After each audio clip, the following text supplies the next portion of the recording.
ওখানে যতটুকু সিপিএমকে আমন্ত্রণ করেছিল আমাদেরকেও জানিয়েছিল। আমরা আমাদের আইডিওলজিক্যালি আমরা ওখানে উপস্থিত হতে পারিনি, এই জন্যই যে আমরা দেখেছি কে আসবে না আসবে বিজেপি নেতারাও আসতে পারে, সুতরাং সেখান থেকে আমরা দূরে ছিলাম। তো ব্যাপারটা হচ্ছে এটা নয়, দেখুন ওনার মেয়ে হারিয়েছে, আমরা ওনাকে ওইরকমভাবে এখনই দেখে দিতে পারি না। যেদিনকে উনি বিজেপি ঝান্ডা ধরবে সেদিনকে ওনার পাশ থেকে আমরা সরে যাব, কিন্তু আমরা তিলোত্তমার পাশ থেকে যাব না, এটা মাথায় রাখবেন। এই জিনিসটা গুলিয়ে দেওয়ার চেষ্টা হচ্ছে। যার মেয়ে হারিয়েছে, বছর পার হয়ে গেল, বিচার পাচ্ছে না, তাকে যে যেভাবে বুঝাবে সে সেইভাবে বুঝবে। বিজেপি এখন ওটাকে ক্যাশ করতে চাইছে ভোটের জন্য, ঠিক যেভাবে তাপসী মালিককে তৃণমূল ক্যাশ করেছিল ভোটের জন্য। আজকে তাপসী মালিক বিচার পেয়েছে? তৃণমূল কত হই হই করেছিল নিয়ে সেই সময় সিঙ্গুর কাণ্ডের সময়, তখন তাপসী মালিকের বাবার স্বাভাবিকভাবে মেয়ে হারিয়েছে, যে যেভাবে বুঝিয়েছে সেরকমভাবে বুঝেছে। তো এই জিনিসটা আমি অনুরোধ করবো, এটা গুলিয়ে ফেলার চেষ্টা করবেন না। যেদিন আমরা দেখবো তিলোত্তমার পরিবার বিজেপির ঝান্ডা ধরছে, সেই দিন তার পরিবারের পাশ থেকে আমি সরে যাব। তবে হ্যাঁ, তিলোত্তমার পাশ থেকে আমি সরবো না। তিলোত্তমাকে খুন হতে হয়েছে আমাদের জন্য, নাগরিকের জন্য। অভয়ার পরিবারের উপরে যে আক্রমণ নেমে এসেছে, এটা আমি বিরোধিতা করছি, ধিক্কার জানাচ্ছি, নিন্দা জানিয়েছি, এবং এর জন্য পুলিশ মন্ত্রীকে খেসারত দিতে হবে। সিপিএম নেতা সৃজন ভট্টাচার্য কিছুদিন আগে ভাঙড়ে এসেছিলেন, সাংবাদিকদের প্রশ্নের উত্তরেই তিনি জানিয়েছেন যে নওশাদ সিদ্দিকী আমার বন্ধু। তো এই বন্ধুত্বপূর্ণ সম্পর্ক কি রাজনীতিতে দেখা যাবে? মানে নওশাদ সিদ্দিকী সৃজন ভট্টাচার্যকে কি আবার একই মঞ্চে দেখা যাবে, বা 26-এর জোট নিয়ে মানে জোট গঠন করে লড়বেন কিনা? আমরা সবসময় বিজেপি তৃণমূলের বাইরে যে সমস্ত দলগুলো আছে সেই শক্তিগুলোকে এক জায়গায় করার চেষ্টা করছে। সৃজন বাবু, সেলিম বাবু, তা থেকে অধীর বাবু থেকে শুরু করে যারাই আছেন, অর্থাৎ জাতীয় Congress, CPM, left front, ISF, আরও যেগুলো আছে সবাইকে এক করে 2026 আমরা লড়াই করতে চাইছি। এবার যারা বড় রাজনৈতিক দলগুলো আছে তারা কতটা সৃজনবাবুর ইচ্ছাকে বহিঃপ্রকাশ করবে তার দল, সেটা সময় কথা বলবে। আপনার বিরুদ্ধে তৃণমূলদের অভিযোগ যে আপনি উন্নয়ন করছেন না, কেন করছেন না বা করতে পারছেন না? দেখুন, আমার হাতে তো উন্নয়নের চাবিটা তো আমার হাতে নাই। যে একটা এমএলএ আগে 3 কোটি টাকা বছরে পেতো, এখন সেটা 3.5 কোটি টাকা হয়েছে, বেড়ে 50 লাখ টাকা বেড়েছে। ওটা আমার জন্যে, আমি চিৎকার করার জন্য।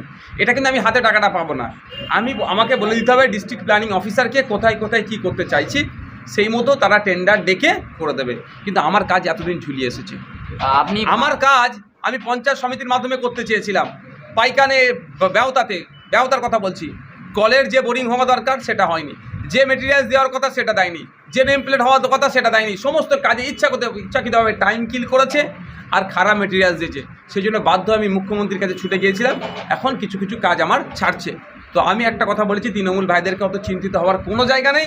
আমার 5 বছর শেষ হওয়ার পূর্বেই আমি বলেছি আমার এমএলএ ল্যাডের যেগুলো কাজগুলো করার দরকার, বা বিধানসভার মধ্যে আমি ভাঙড়ের জন্য, রাজ্যের মানুষের জন্য চিৎকার করে কতটুকু অ্যাচিভ করতে পেরেছি, সেইগুলো তথ্য আকারে খামে ভরে ভাঙড়ের প্রত্যেকটা বাড়িতে পৌঁছে দেওয়ার চেষ্টা করব। সেটাতে যদি আমি না পেরে উঠি, প্রতিটা বুথে বুথে অর্থাৎ মোড়ে বড় বড় ব্যানার করে টাঙিয়ে দেবো আমার কাজের খতিয়ান। চিন্তা করতে হবে না। আপনি ভাঙড়ের বিধায়ক, অথচ ভাঙড়ের দুটো বিডিওর কোনো অনুষ্ঠান বা কর্মসূচি এবং ভাঙড় ডিভিশন কলকাতা পুলিশ কোনো কর্মসূচিতে আপনাকে কেন দেখা যায় না? আমাকে আমন্ত্রণ না করলে আমি কি করে আসবো? না, আপনার আমন্ত্রণ করার পরেও আপনি না, আমি ওই এটা দেখাই, ওই অসৌজন্যতা আমি কোনোদিন দেখাইনি। আমাকে আজ পর্যন্ত ভাঙড়ের একটা সরকারি মিটিংয়ে ডেকেছিল, আমি হাজির হয়েছিলাম, বাকি কোনো সরকারি মিটিংয়ে ডাকেনি। বরঞ্চ আমরা দেখেছি ভাঙড়ের তিনি জনপ্রতিনিধি না, ভাঙড়ের কোনো সরকারি তিনি পদে আছেন, রাজনৈতিক কোনো দলের পদে থাকার পরে সে স্টেজে বসে থাকলেও বা তারা স্টেজে বসে থাকলেও সরকারি অনুষ্ঠানে আমাকে কোনো বলা হয়নি। তবে এই বলা হয়নি বলে আমি ব্যথিতও নয়। তবে এতটুকু বলবো যে ভাঙড়ের মানুষের যে সাংবিধানিক যে সাংবিধানিক ক্ষমতা প্রয়োগ করে যে নির্বাচিত করলো জনপ্রতিনিধিকে সম্মান দেওয়া হচ্ছে না, মানে ভাঙড়ের মানুষকে অসম্মান করা হচ্ছে। একটা দিয়ে ডেকেছিল ভাঙড় 2 নম্বর পঞ্চায়েত সমিতির যে একটা সাধারণ সভা হয় বাৎসরিক, সেখানে আমাকে একবারই ডেকেছিল, আমি সেখানে উপস্থিত হয়েছিলাম।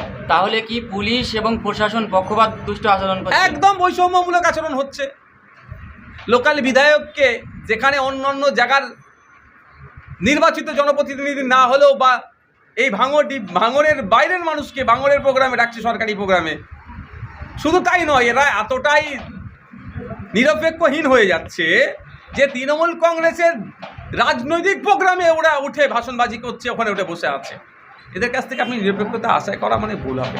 রাশেদ রায় চৌধুরী সিপিএম এসেছিল শরৎ মন্ডলের হাত ধরে, তারপর স্বপন মন্ডলের হাত ধরে টিএমসিতে আসে। কালকে যদি বিজেপি একটু ভালো জায়গায় বুঝতে পারে বিজেপিতে চলে যাবে।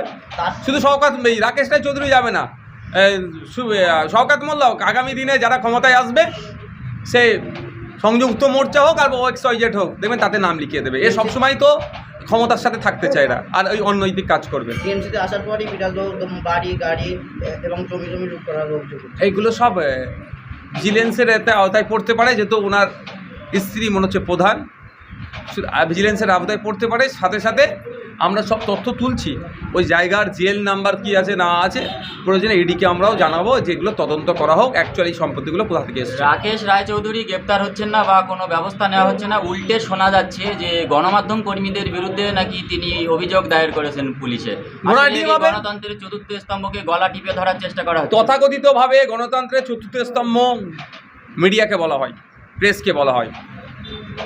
সাংবাদিক স্বাধীনতায় দেশ 151 চলে গিয়েছে।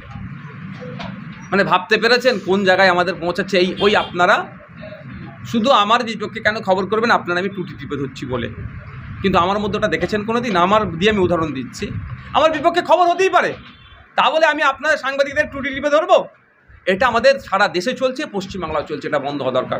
সাংবাদিককে পূর্ণ সহযোগিতা করা দরকার, স্বাধীনভাবে কাজ করতে দেওয়া দরকার। তবে হলুদ সাংবাদিকতার আমি চরম বিরুদ্ধে, যারা টাকার বিনিময়ে খবরকে ভিন্নভাবে প্রেজেন্ট করে তাদের বিরুদ্ধে আমি। তিলোত্তমা কালকে নবান্ন অভিযানে সেখানে বিজেপির নেতাদের অনেক দেখা গিয়েছিল। যদি তিলোত্তমার পরিবার বিজেপির সাথে যায় তাহলে আপনি না, শুনো একটা কথা বলি, ওখানে যতটুকু সিপিএমকে আমন্ত্রণ করেছিল আমাদেরকেও জানিয়েছিল। আমরা আমাদের আইডিওলজিক্যালি আমরা ওখানে উপস্থিত হতে পারিনি, এই জন্যই যে আমরা দেখেছি কে আসবে না আসবে, বিজেপি নেতারাও আসতে পারে, সুতরাং সেখান থেকে আমরা দূরে ছিলাম। তো ব্যাপারটা হচ্ছে এটা নয়, দেখুন ওনার মেয়ে হারিয়েছে, আমরা ওনাকে ওইরকমভাবে এখনই দেখে দিতে পারি না। যেদিনকে উনি বিজেপি ঝান্ডা ধরবে সেদিনকে ওনার পাশ থেকে আমরা সরে যাব, কিন্তু আমরা তিলোত্তমার পাশ থেকে যাব না, এটা মাথায় রাখবেন। এই জিনিসটা গুলিয়ে দেওয়ার চেষ্টা হচ্ছে। যার মেয়ে হারিয়েছে, বছর পার হয়ে গেল, বিচার পাচ্ছে না, তাকে যেভাবে বুঝাবে সে সেইভাবে বুঝবে। বিজেপি এখন ওটাকে ক্যাশ করতে চাইছে ভোটের জন্য, ঠিক যেভাবে তাপসী মালিককে তৃণমূল ক্যাশ করেছিল ভোটের জন্য। আজকে তাপসী মালিক বিচার পেয়েছে? তৃণমূল কত হই করেছিল নিয়ে সেই সময় সিঙ্গুর কাণ্ডের সময়, তখন তাপসী মালিকের বাবার স্বাভাবিকভাবে মেয়ে হারিয়েছে, যেভাবে বুঝিয়েছে সেরকমভাবে বুঝেছে। তো এই জিনিসটা আমি অনুরোধ করবো, এটা গুলিয়ে ফেলার চেষ্টা করবেন না। যেদিন আমরা দেখবো তিলোত্তমার পরিবার বিজেপি ঝান্ডা ধরছে, সেই দিন তার পরিবারের পাশ থেকে আমি সরে যাব। তবে হ্যাঁ, তিলোত্তমার পাশ থেকে আমি সরবো না।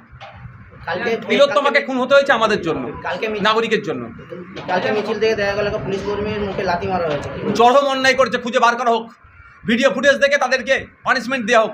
আমরা কিছু অন্যায় করিনি, আমাদেরকে 42 দিন আটকে রেখেছিল। দেখবে এখন তৃণমূলের পুলিশ এই জন্যই বলছি, খারাপভাবে নেবেন না এটাকে, রাজ্য সরকারের পুলিশ কি ব্যবস্থা গ্রহণ করে। শুভেন্দু অধিকারী যেভাবে অকথ্য ভাষায় গালিগালাজ করেছে, তার বিরুদ্ধে কটা মামলা দায়ের করে তাকে কবে গ্রেপ্তার করে সেটাও আমরা দেখছি। এদের বা কী দেখবে? এদের পরিজাত গাঙ্গুলিকে ধরার মতো এদের সাহস নাই, সুশোভনকে ধরার মতো এদের সাহস নাই, এরা শুভেন্দু অধিকারীকে ধরবে?